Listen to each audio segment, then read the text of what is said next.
From the WDWL TV multiplex, live from Grumpy's studio, we bring you the pride of this station, the Grumpy Old Man and the Grumpy Vulture. Would you like to take your bow? Take your bow. Very nice. Very nice. No, a nice bow does not get you to sit up front. You know where you are during showtime. Back in your corner. Come on. Don't give me a hard time. Look at the camera. There you go. Be nice. Greetings, friends. Before I get into my topic, I want to tell you about my trip up to my little corner mom and pop store. Okay, we got hit with goddamn snow again. We got 4 inches out there. So I go out, I clean my truck off. Those of you that know my truck, what's left of it, yeah. Every time I slam a door, another piece of the body falls off. But so I get the windows all scraped off. I get in, got the truck kind of warmed up. I start to pull out of the driveway and I turn on the windshield wipers. And I'm watching the wipers, and all of a sudden, the blades start to come out of the arm. And I'm like, oh, Jesus. And then the second blade comes out. Now, I buy these twin blade arms. It looks like 2 windshield wipers in one. I look over to the right side. Both the blades on that side are starting to come out. As you know, Grumpy is cheap. I bought a cheap set of these goddamn Chinese-made windshield wipers.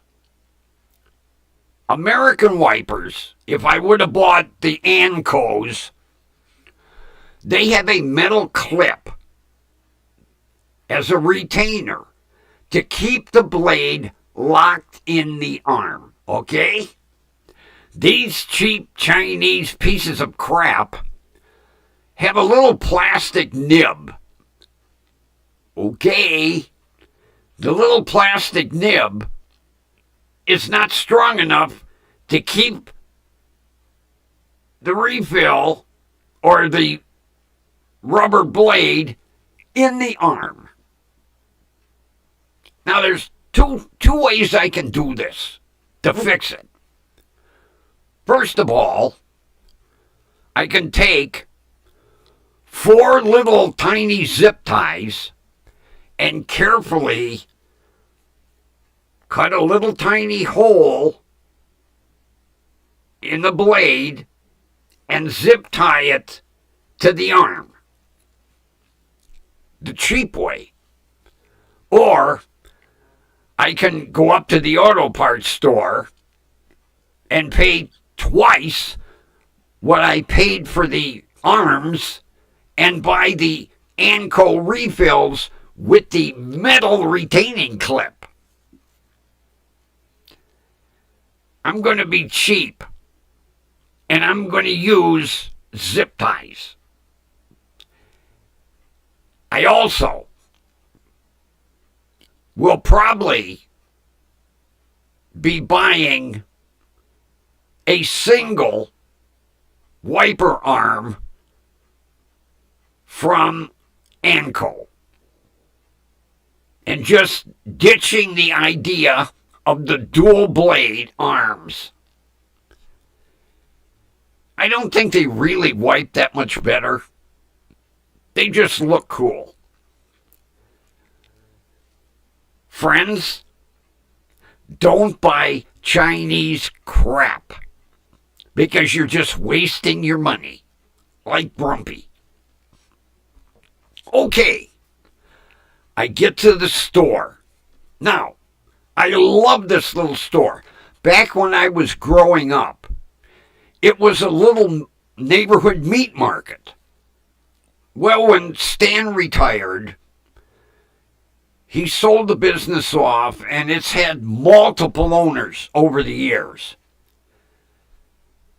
And nobody can make a go of it because it's very hard to run a little mom and pop store nowadays.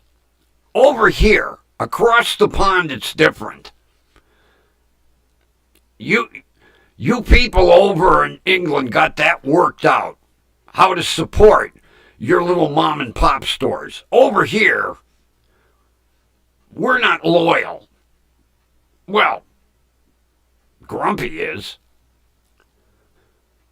So about 4 years ago, these two Indian brothers buy the store. Now, the guy that had it before them, I don't think he cleaned that store ever. It was a mess. I see a sign under new ownership, and I'm waiting for the store to open. Well, it took them 2 weeks.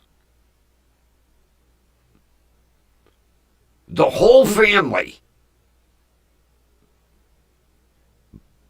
both brothers, their wives, and all their kids, to clean that store. And I'll tell you what, that store looked like it was brand new. Looked like they had just remodeled it. They didn't. They cleaned it. And to this day, that store is spotless every time a customer walks in the door. I have never walked in that store and seen a dirty floor, even in this crappy weather. Because as soon as a couple of customers will come in and they'll track, snow and crap on the floor, one of the wives will immediately get a mop and a bucket and clean and dry that floor. Merchandise, always, every shelf full, every shelf neat, clean, at least once a week. The two wives and the kids will empty a section, wash the shelving down, make sure the merchandise is spotless, and put it back up. I love going in there. Not to mention, as soon as somebody walks in the door, they get a warm greeting. They make you feel, first of all, welcome. And second of all, appreciated to be a customer. I have gotten to know the two brothers, and I like to chit-chat with them. They think I'm crazy anyway, but recently, whenever they get a new product in, now they get a lot of stuff from India. Of course, they're Indian. They also have a huge Indian following, from customers. They also have a huge following of American customers. Because, for example, there was a guy in one day and he's like, gee, I'm looking for a certain kind of beer. He says, I moved up here from Southern Ohio and we used to get this, I can't remember the name. The one brother said, I will check next week when our beer drivers come in and I will see if I can get that particular beer. They have 3 or 4 different distributors for beer that come in. I just happened to be in the store about 2 weeks later. This guy comes in, and immediately the brother says, the one brother, I can never remember their name, so I'll call them Brother 1, Brother 2. Brother 2 says, hey, come here. They walked him over to the cooler, and they had his beer. This guy was elated.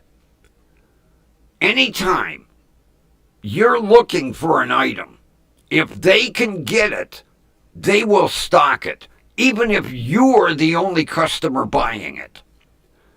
Well, a couple months back, I started sampling some of these Indian products.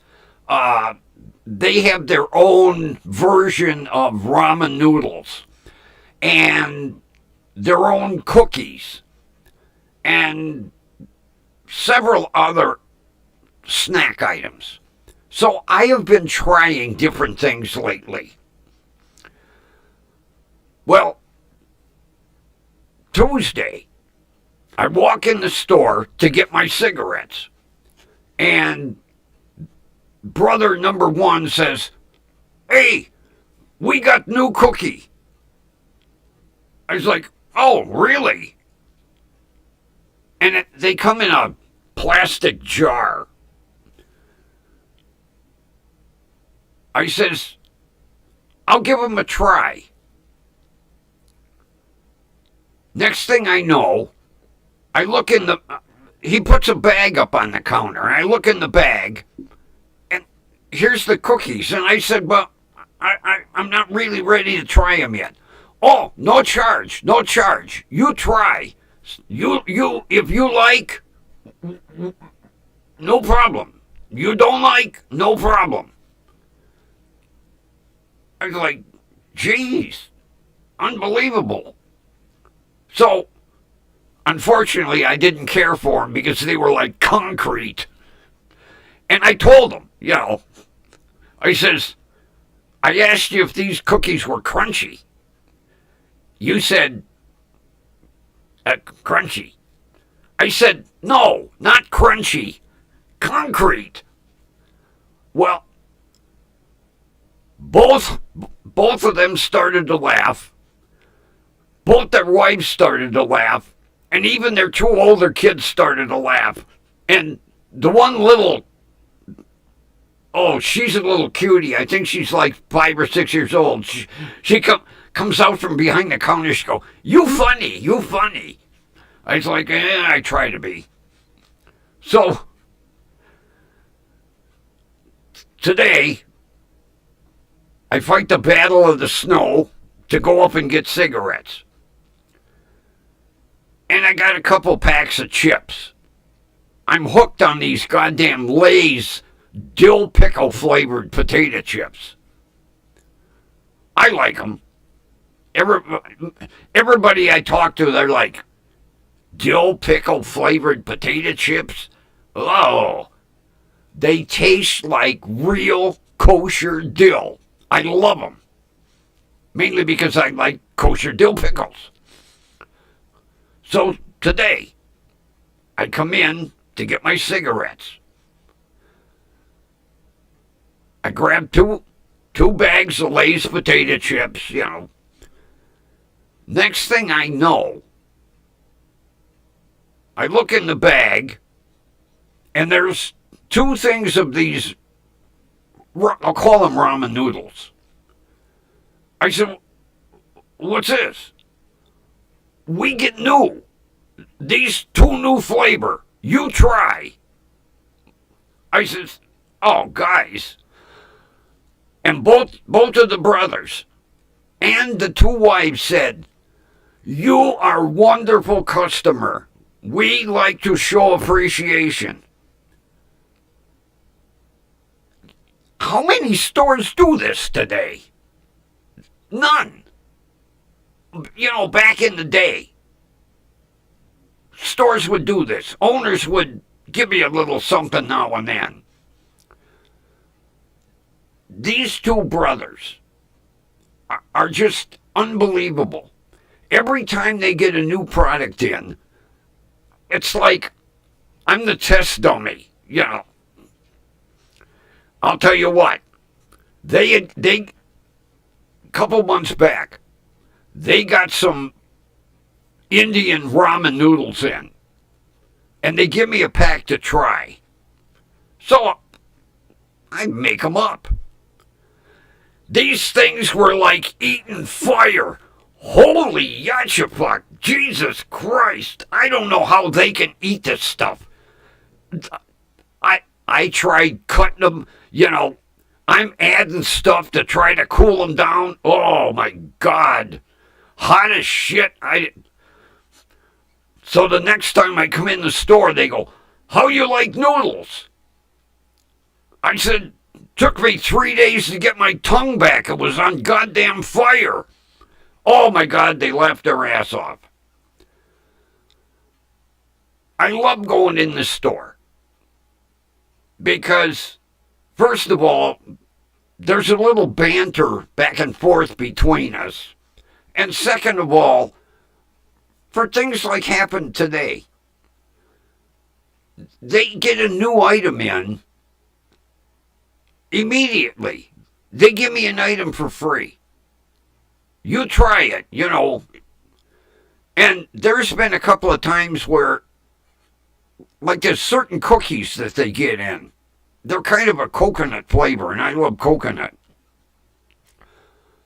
When I told them how much I enjoyed them cookies, I get them at cost. Whatever they pay, they charge me. And I keep telling them, hey, guys, you're here to make a profit, to keep the store going. No, you good customer, you good customer. It's sad. What in the... I'm not even near that tablet, and it started itself. It's haunted. Jesus.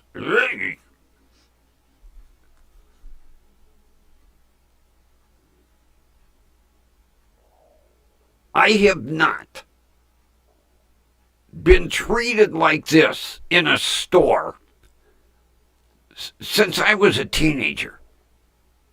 Because, first of all the mom and pop stores are just about gone.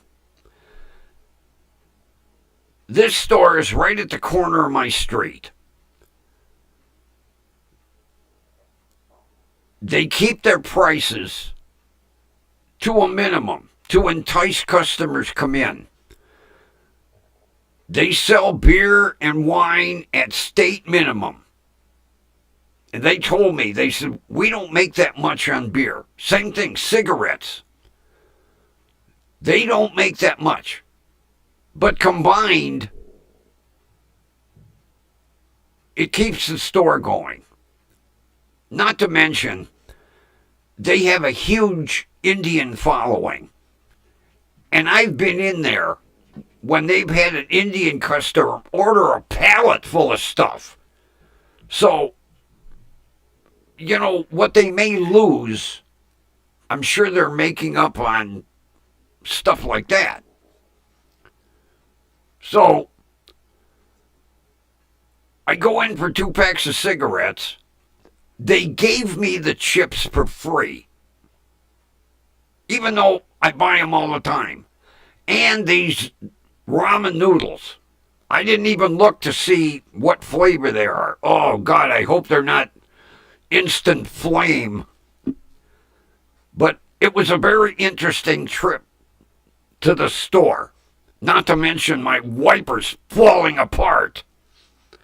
Oh, God. And today, when I checked my YouTube, I am up to 63 subscribers. I gained 3 more overnight. I'll tell you, you people are really making my day. It makes me feel, and I'm going to say this and it's going to sound stupid, warm and fuzzy inside. I'm starting to really feel appreciated. Because for the longest time, I wasn't getting any views. It seemed like I was dead in water. I'd go in and check every day. It would be one view. Me. Because when I post the stream at night, when I get in bed and turn my TV on, I watch myself. I look pretty good on a 50-inch flat screen, I'll tell you that. But lately, and I mean within the last couple of days, I have gained 8 subscribers. And like they say across the pond, I'm over the moon. I really am. You know, for those that may be new, I'm going to give a short synopsis because everybody's tired of hearing this story already, I'm sure. In 1971, I had a job in downtown Cleveland. On the 5th floor of the building that I was in was one of Cleveland's biggest AM radio stations. They started a broadcast school. Now, my wish was to be a disc jockey. I enrolled in the school, $1,000, 1971. That was big frickin' money.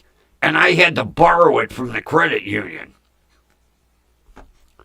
Unfortunately, the school was not accredited by the FCC.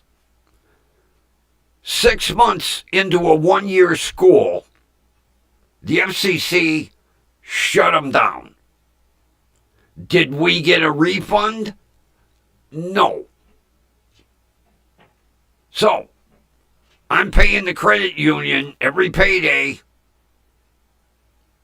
and I got nothing to show for it. That ate away at me for years. And then one day, I was having coffee with a buddy of mine, and I said, "What's your grandson doing? I hear him down in the basement. Has he got friends over?" My buddy says, "No, he's on his YouTube channel." Now, I knew about YouTube. I said, "He has his own channel?" "Yeah." So when he got done, whatever he was doing, he come upstairs, and I said, "How do you do this YouTube stuff?" He took me downstairs. He showed me. I come home. Grumpy starts a YouTube channel. Oh. Now, when I started, I was using a GoPro on a tripod, sitting in my backyard in a lawn chair. That's how I did my first. Well, then the winter weather got, started to roll in. And I proceed with my YouTube.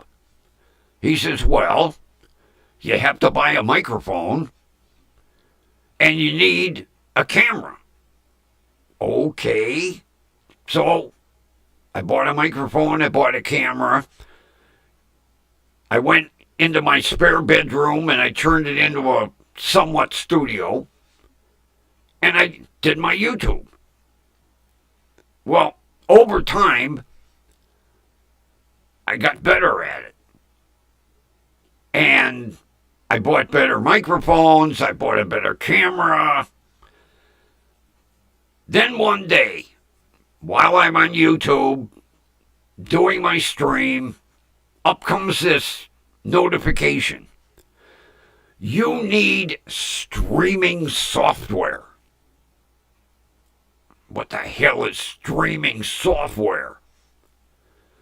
So, I gargle it, and literally I put in streaming software for dummies. The first software on the list was Prism Live Studio, so I downloaded it. I've had Prism for a year. I still can't figure out how to show a video, how to set up a panel and have guests. This is as far as I got. So, of course, the channel kind of got a little stale. Well, then, Grumpy started to get corny. I started buying backgrounds. I've got like 17 of these. Recently, I bought what photographers use. It's basically 2 tripods and a bar across the top with a bunch of clips. So I can clip all 12 of these backgrounds on this bar and just flip them over when I want to use a different studio. Because right now there's about 12 clips up here that I have to take loose and change this. So that's kind of a background for my new people. And I thank you, believe me, from the bottom of my heart, my new subscribers. You're making my day. You're really making this somewhat worthwhile. I thought I was at a dead end. I was like, I kind of resumed, went to the thought that, okay, every night I'm talking to myself. No big deal. I'm having fun. To be 73 years old and say, I'm having fun. I am. But it's nice now that I'm not talking to myself. Because right now, I have 2 people watching. If you're subscribers over in the UK, I love it. Because now I feel like I'm worldwide. I did have someone in Sweden that used to follow me. I haven't heard from him, so evidently he was like, oh, God, I've had enough of this American idiot,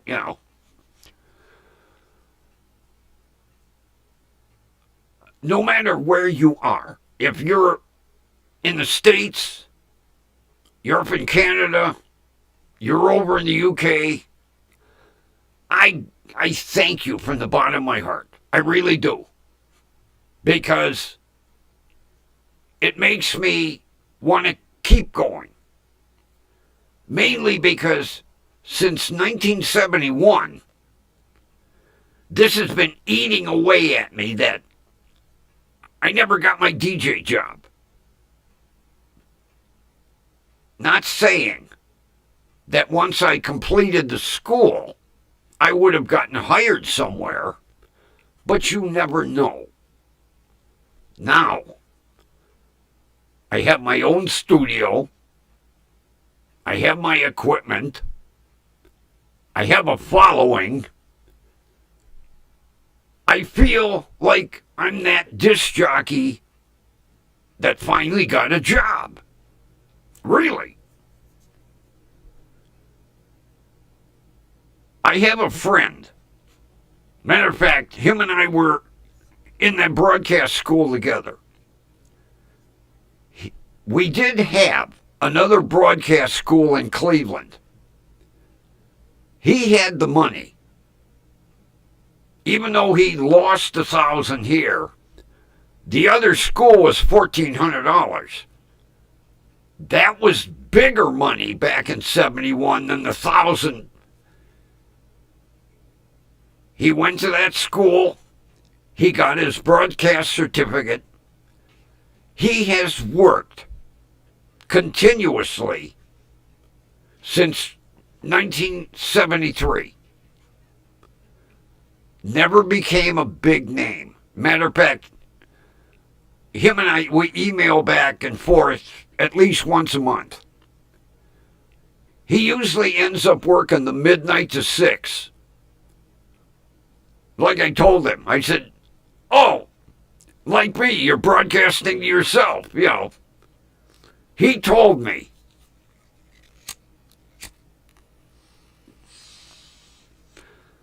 the one radio station he was at in Texas,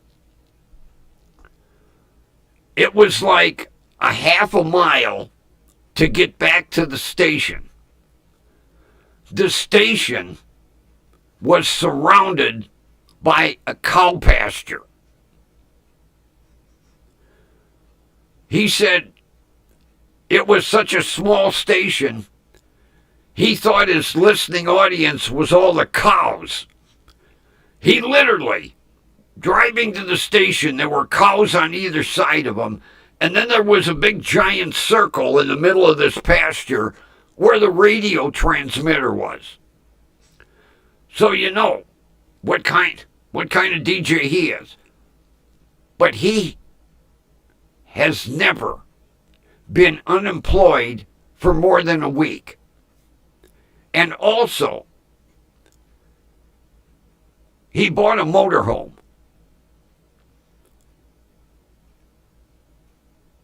And if he would get a job, say right now, he would be like in Oklahoma, and he would get a job down in Florida,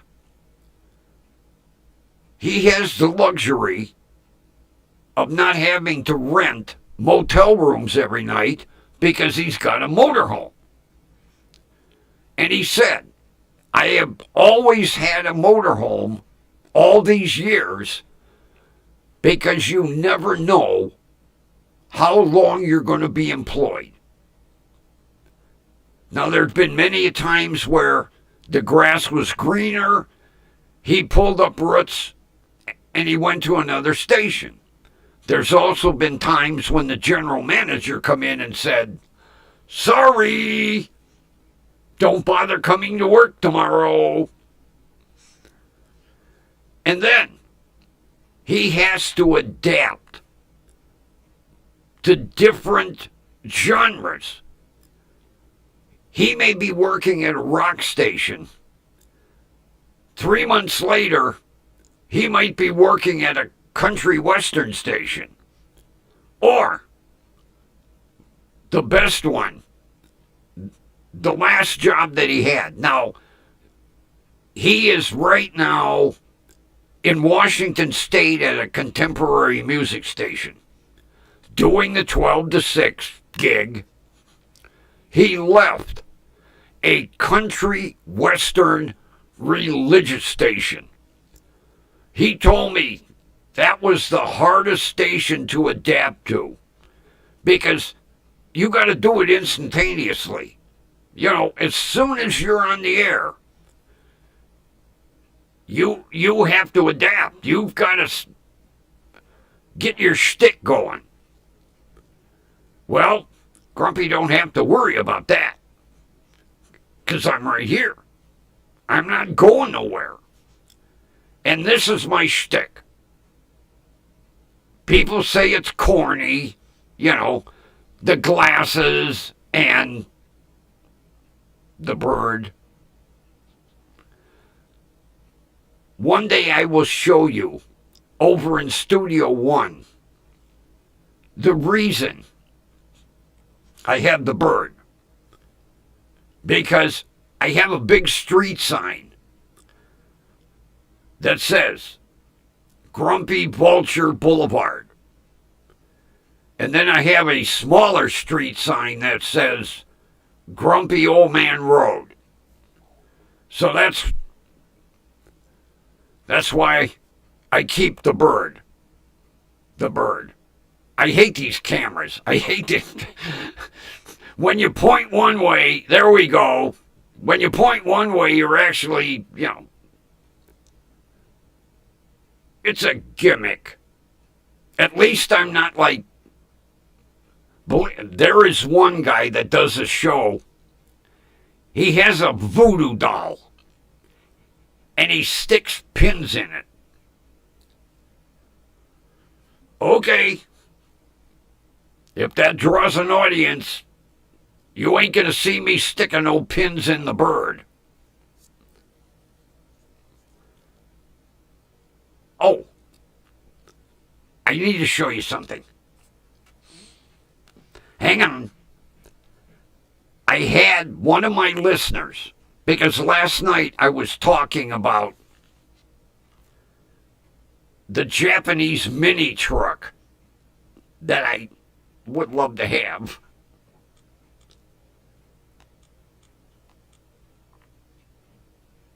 And he wanted to see a picture of it.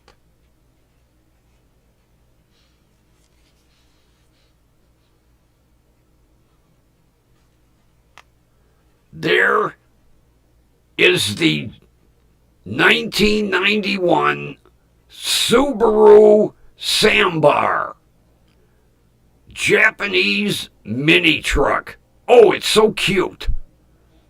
They're tiny as hell. Now this one is $4,000, which is cheap, really. The reason it's $4,000 is because it's a 91. Most of the vehicles he has are 97s, 98s, 99s. This is the only one that he's got that's a 91. The neat thing is, it's a four-wheel drive. Unfortunately, it's only 40 horsepower, so you can't drive it on the freeway. But, oh my God, I would give my right arm to have this thing. But unfortunately, Grumpy don't have the credit to take out a loan for $4,000. But, oh, Christ, I would love to have this thing. It's only got 38,000 miles on it. A 1991. It's a little 3-cylinder with a 5-speed. Oh, so cute. Oh, my God. Yeah, I teased myself. I emailed the guy and I got all the information on it. But unfortunately, I co-signed for, well, he was a friend. I co-signed for a friend. I knew better. Well, he ended up having the vehicle repossessed. I told the bank, I ain't paying for it. No way. I didn't want that vehicle anyway. I had the choice of retaining the vehicle and making the payments, or making the payments. And I said, neither. Well, I don't know about across the pond,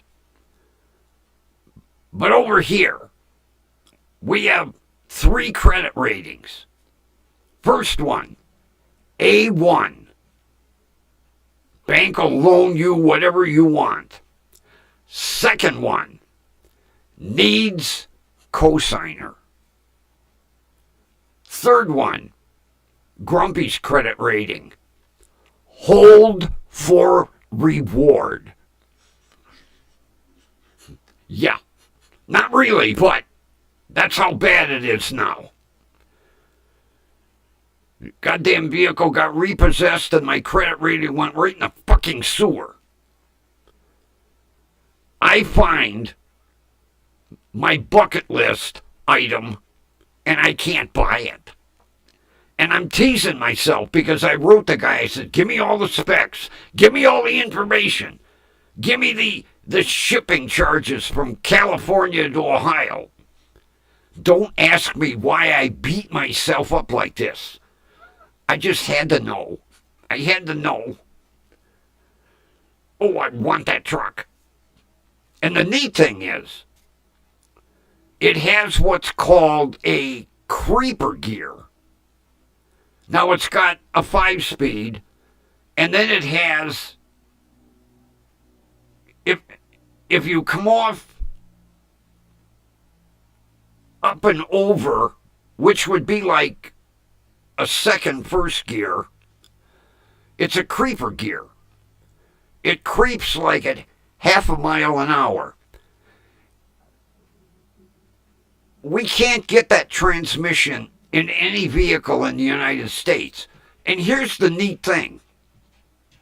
If you get stuck, you put the vehicle in 4-wheel drive, and then you put it in this creeper gear, and you don't give it any gas, and it will walk itself out. The guy told me in the email, you could literally step outside and reach in and hold the steering wheel to keep the wheel straight and walk alongside of it. That's how slow it goes. I don't know why American transmissions never had that. Like my shitbox, my 97 Nissan. It's a normal 5-speed. Now, if I, like in the snow, I know to start out in second gear. Normal people are spinning the wheels. No. If you lose traction in the snow and ice, you go down a gear. Well, these transmissions have that feature where you don't have to go down a gear. You put it in this creeper, and you can put it in 4-wheel drive and walk right out. Another genius idea. They use them in Japan. They don't have them here. But, I would do anything to have that little, not to mention, I love green. And it's a two-tone. It's the only two-tone truck that he's got on top of it. It's like, oh, yeah. Brr.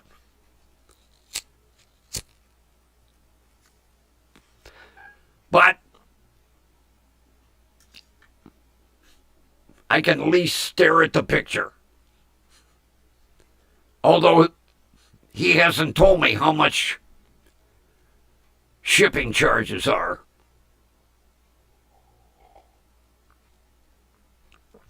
I figure shipping charges got to be around $500-600. Because what he does, rather than put it on the first truck and send it, he stays in touch. He's got 3 different transport companies. He stays in touch with them.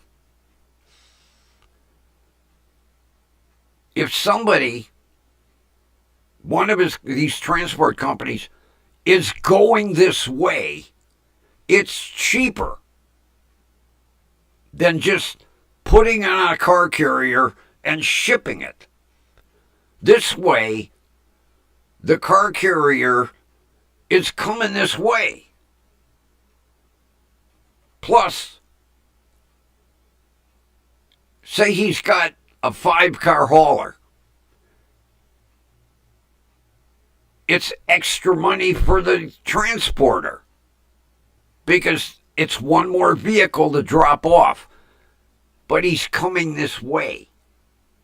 Because if he would just put it on what they call a hot shot, which is one of these trailers that's hauled by a pickup truck, it'd be like $1,200-$1,400. So the guy's out to save money for you, me. But even so, didn't make any difference. He finds a transporter that's got 47 cars coming through Ohio.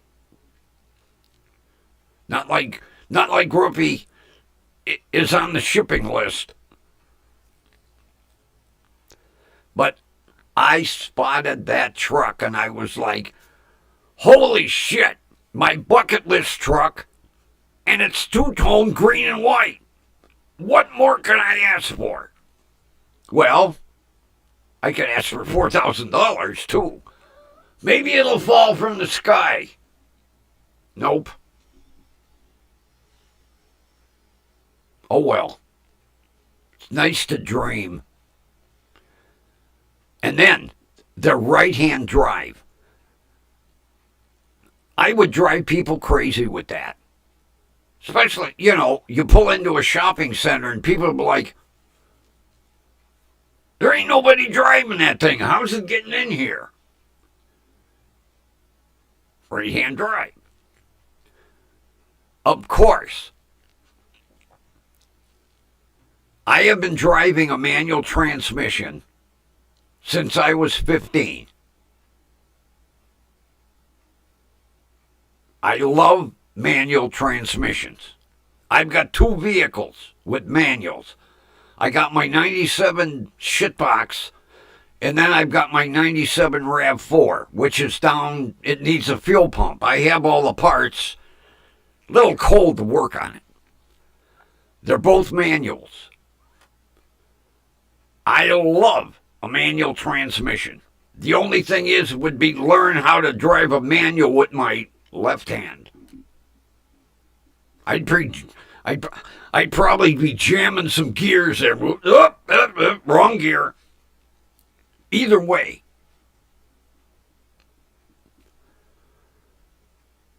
That's why they call them bucket list. Because it's one of the last things you'll ever have. Now, I do have a possibility to add one more manual transmission to my fleet. My neighbor across the street, unfortunately, passed away.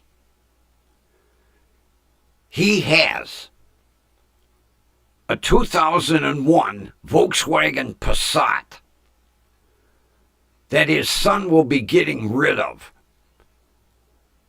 And it's a manual. I'm on a save the manuals routine. I'm gonna try to bargain because I know his son will just junk it. Can't let that happen. Not with a manual transmission. No. They're starting to become dinosaurs. Unfortunately, the Volkswagen's got a few electrical problems.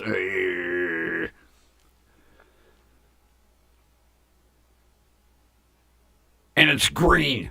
Oh. Unfortunately, it's not a Japanese mini truck. So, I'll just look at the pictures of the Japanese mini truck.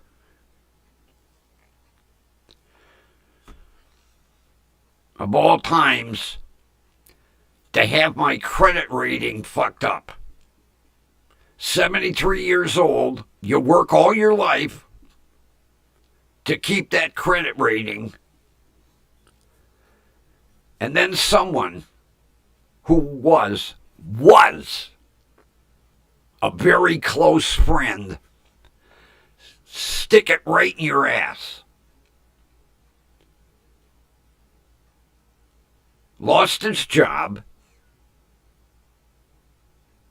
got behind in the payments, and said, fuck it, not my worry, called the grumpy old man. Well, the bank called me. First of all, I said, why are you calling me? Well, Mr. Grumpy, you are the co-signer on the loan. Don't remind me. Well, it's 4 payments behind right now. I said, what? Let me call you back. So I called my friend. Now, mind you, he loses his job. He don't say a word to me. We've had conversations. How things going? Oh, wonderful. Okay. Never said a word. So after I got off with the bank, I called Riley and I said, hey, buddy, what's going on? Oh, not much. I said, how's the car doing? Oh, no problem whatsoever. I go, really? Yeah. Can you do me a favor? He said, sure. I need to run up to the grocery store, and my truck isn't running. Can you come up, pick me up, take me up to the store? What? I'm really busy right now. I was like, well, I don't have to go right this minute. How about later on? I'll call you. I said, okay. I haven't heard from him since. Don't answer the phone. Don't return voicemails. Don't return emails. Because he knows that I know that the car got repossessed. And the bank wants Grumpy to pay. I don't think so. See, I didn't want the car because, first of all, it's an automatic. Second of all, it's a Chevy. I don't like Chevys. Why would I pay for something I don't like? I know. To keep your credit rating. Too late. It's already gone to the auction. Not to mention, there's a deficit balance, and the bank's like, Mr. Grumpy, we didn't clear the loan. Oh well, that's your problem. It's already screwed. I don't care. So, what do I find? A 1991 Subaru Sandbar, Japanese mini truck, for only $4,000. Now, that is cheap, believe me, because most of his vehicles are starting around $7,000 or $8,000. This is the only one, the only 91, and the only reason he said he imported it is it's only got 38,000 original miles. Converted, whatever kilometers, got like 68,000 kilometers. Whatever the kilometers were, the conversion is 38,000. On a 1991, that truck isn't really even broken in.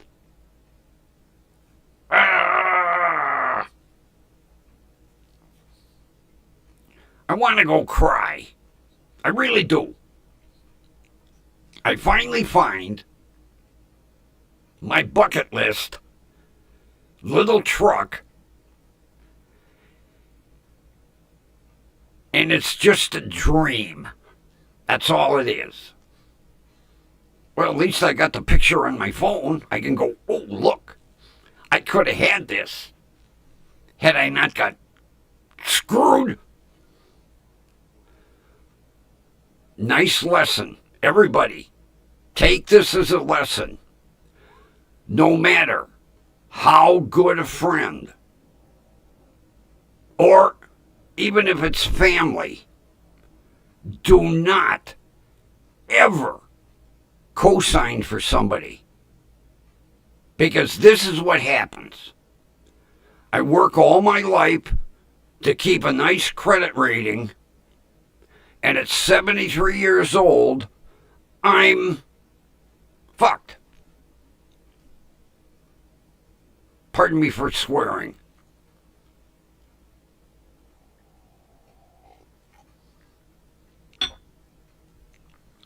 Now, had things been all ginger peachy, I'd be on the phone with JDM Sales doing a wire transfer and giving him shipping information to send my little mini truck.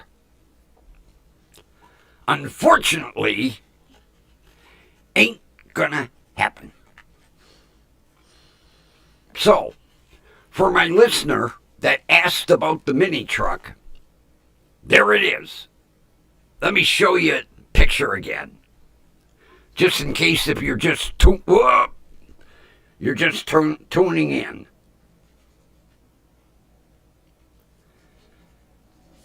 There. Isn't that thing cute? Look at that. Got a gray cloth interior, spotless inside. Gee, I don't know where he finds these.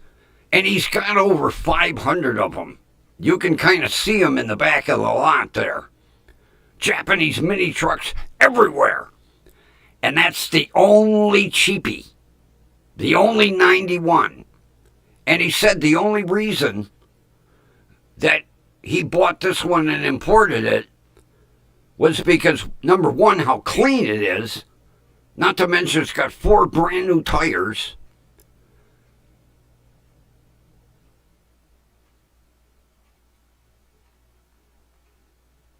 And super low mileage. Matter of fact, he told me he really wasn't going to buy it. And then something said, oh, you'll sell it. Now here's the whole thing. He's had it for 2 months. I'm the only person that inquired on it. And he thinks because how old it is. It's a 91 with 38,000 miles. Unbelievable. Yeah. I hope whoever was listening, or whoever asked me, is listening tonight. Although it'll be on the playback. But there it is. A 1991 Subaru Senbar. And the neat thing is, the sides of these beds fold down. So if you've got something large, you can load it right on there. Yeah, all the sides fold down. Cool. And I'm just teasing the shit out of myself. But that answers the question, what is a Japanese mini truck? Yeah, I get an email today. Grumpy. What the hell is a Japanese mini truck? Okay, I got a picture. I'll show you. Yeah, they're tiny. Believe it or not, that truck is smaller than like a, what is the Nissan? The Nissan Frontier, the Toyota, what the hell's the Toyota? Tacoma, and the Ford Ranger. This truck is smaller than that. It's only got 12-inch wheels. That tells you how tiny it is.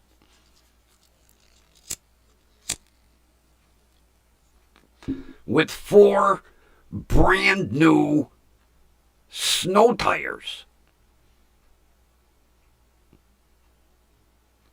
But the guy tells me, he said, he would suggest me buying 4 new tires because these snow tires, and you can buy them here in America, snow tires. They're soft compound. And on dry pavement, it'll wear the fucking tires right out.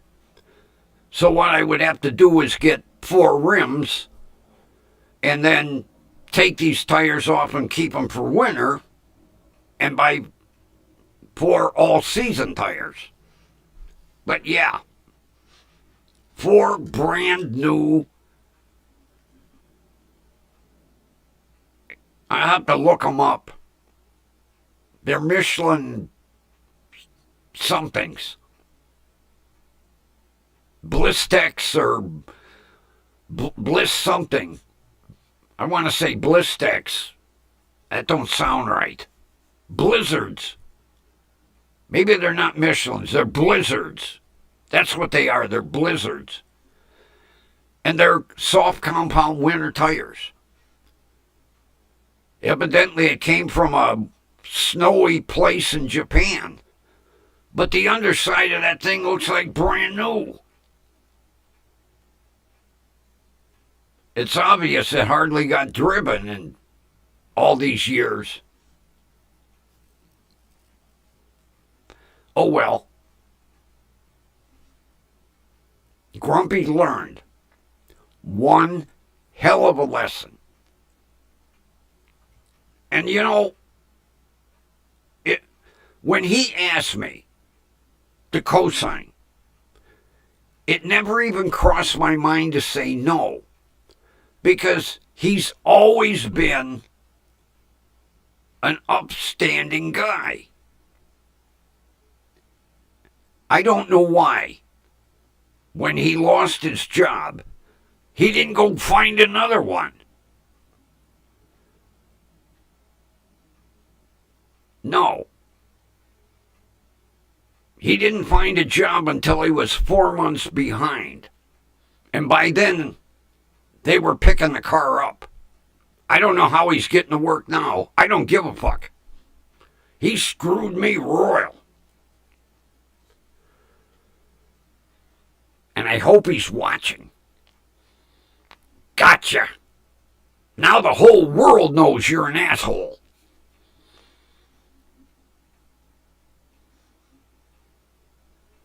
Payback's a bitch. Although who's laughing? Him. Because see, he knows I can't get my Japanese mini truck. So he's sitting there laughing going, gotcha.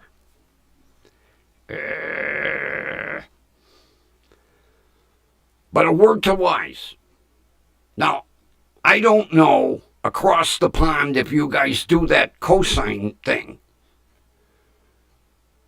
I would tend to think all banks are the same, but you'll have to let me know.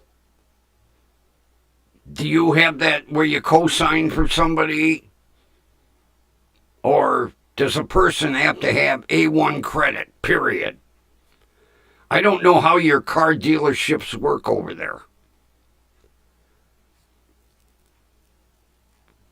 I don't think you call them dealerships.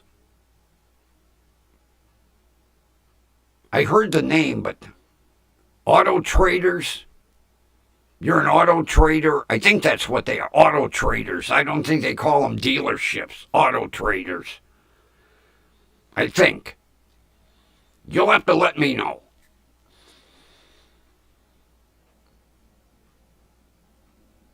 All I know is my auto trading days are over.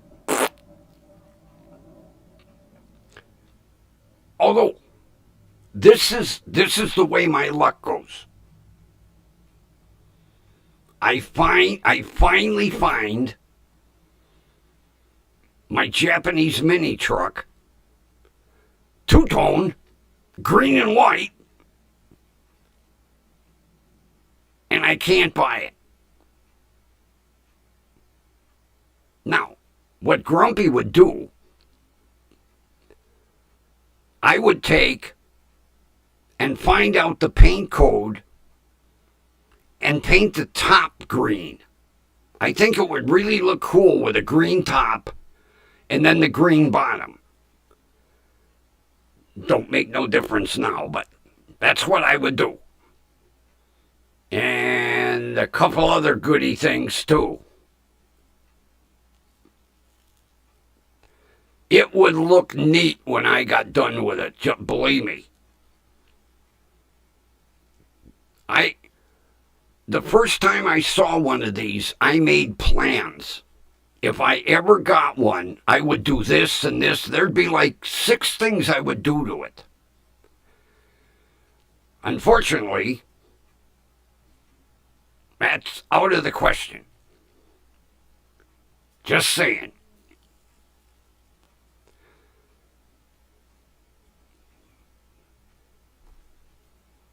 I'm debating whether to try those Indian ramen noodles tonight for dinner.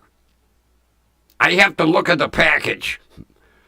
All I know is I have a package of red ones.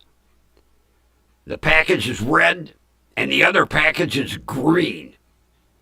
I have the sneaking hunch that the red package means volcano. If they're anything like the ones I had before,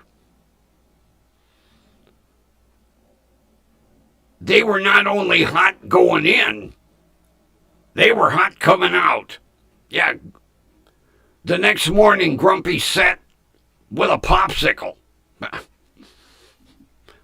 Cool the fire, if you catch my drift. Oh, those things were... I don't know how they can eat them.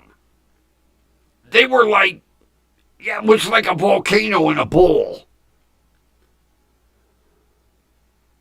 I've heard that Indian food is hot.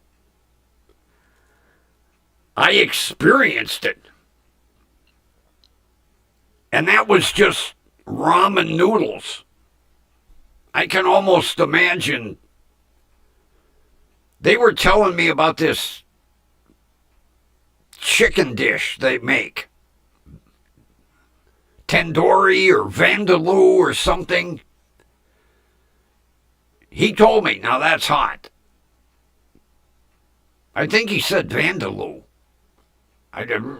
Could be tandoori. Either way, he said, oh, hot. I'm going to ask him the next time I go in the store. Are your stomachs made out of fucking cast iron or what? I don't know.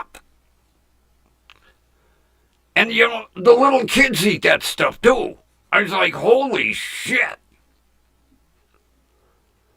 Volcano in a bowl. That's what them noodles were. Well, I hope this is... I'm... Put it this way.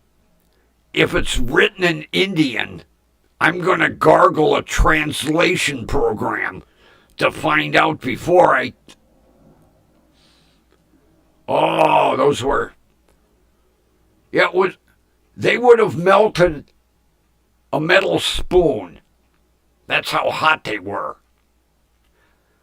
I should have known when I was stirring them, as I was cooking them, the wooden spoon kept catching fire. I was like, whoa. I hope these aren't that way.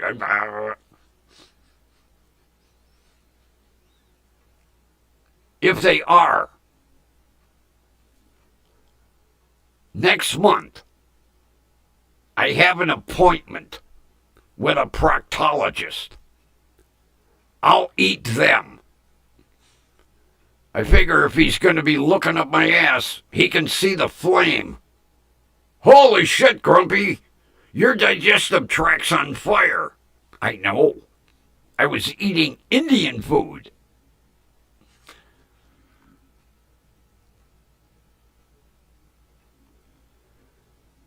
I just got a little notification that said I might be freezing up. I thought I fixed that problem. I just put a brand new graphics card in. It was supposed to take care of that. YouTube said, you may be losing a few frames per second. So if I'm freezing and you keep hearing voice, it's YouTube. I just installed a new graphics card. Matter of fact, I wrote the guy and I said, I'm running this kind of computer, this kind of processor, Windows 10. I'm running Prism Live Studio. I need a graphics card to keep me from freezing up. And the guy said, this one.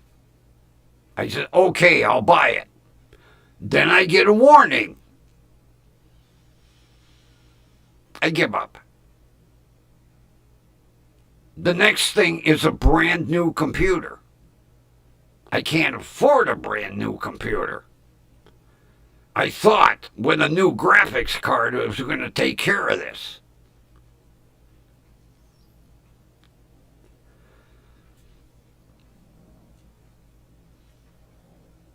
Can't afford my mini truck. I can't afford a new computer. Grumpy screwed all the way around.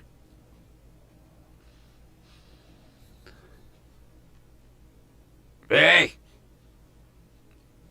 take it as it comes.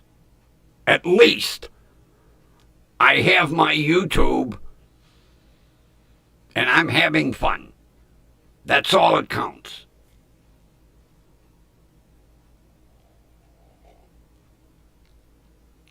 Like the cup says, root for your own damn self. My new slogan. Yeah, I found this at the dollar store.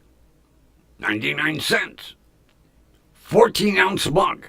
Works perfect with my Keurig machine. Oh, I love that machine. I have one of those individual, make one cup at a time. I've been buying different flavored coffees. I love strong coffee. So anytime it says dark roast, full body, I order it. I can't remember what this one is, but oh, is it good.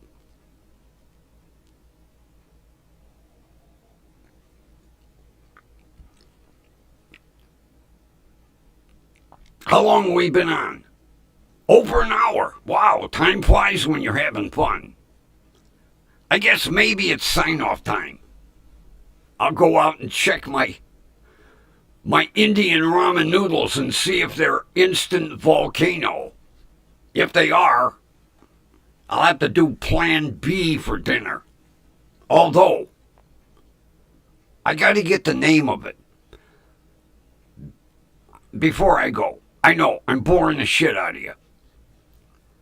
I found, now I love clam chowder. New England.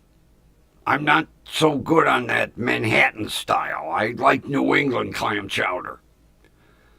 The other day, I was in the store, and I see this kind of generic looking can. Red and white label with a picture of a clam. How original. And it said like Captain Bob's homemade clam chowder. I thought, so I bought a can. Oh my God! The best stuff I ever ate. It don't taste like it come out of a can. It tastes like basically I've been simmering it all day. I'll get you the name of it. Now, I don't know if they carry this all over the place. This is the best goddamn New England clam chowder I have ever eaten. And believe me, I've tried every brand out there. Like I say, the label, red and white, nothing fancy, picture of a clam, Uncle Bob's or Captain Joe's or homemade New England clam chowder. I'll tell you what, This is the first clam chowder I've ever had out of a can that tastes like it was fresh made on my stove. Unbelievable. And they're not sponsoring me. Just saying. And with that, I think it's time to do the outro music. No! It wants to go right to the intro music. Damn tablet. Here we go, folks.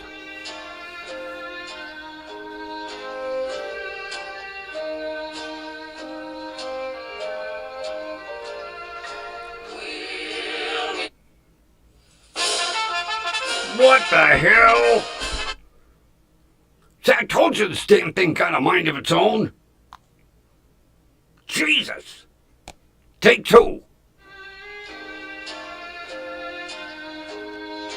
Thing is haunted. I have to get a voodoo witch doctor to cast a spell on it.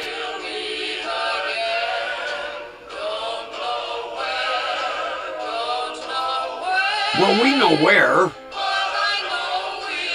WDWL TV, Grumpy Studio, somewhere around 7 o'clock.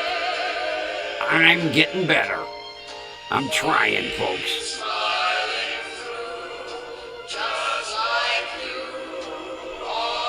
And I hope you have a wonderful rest of your evening.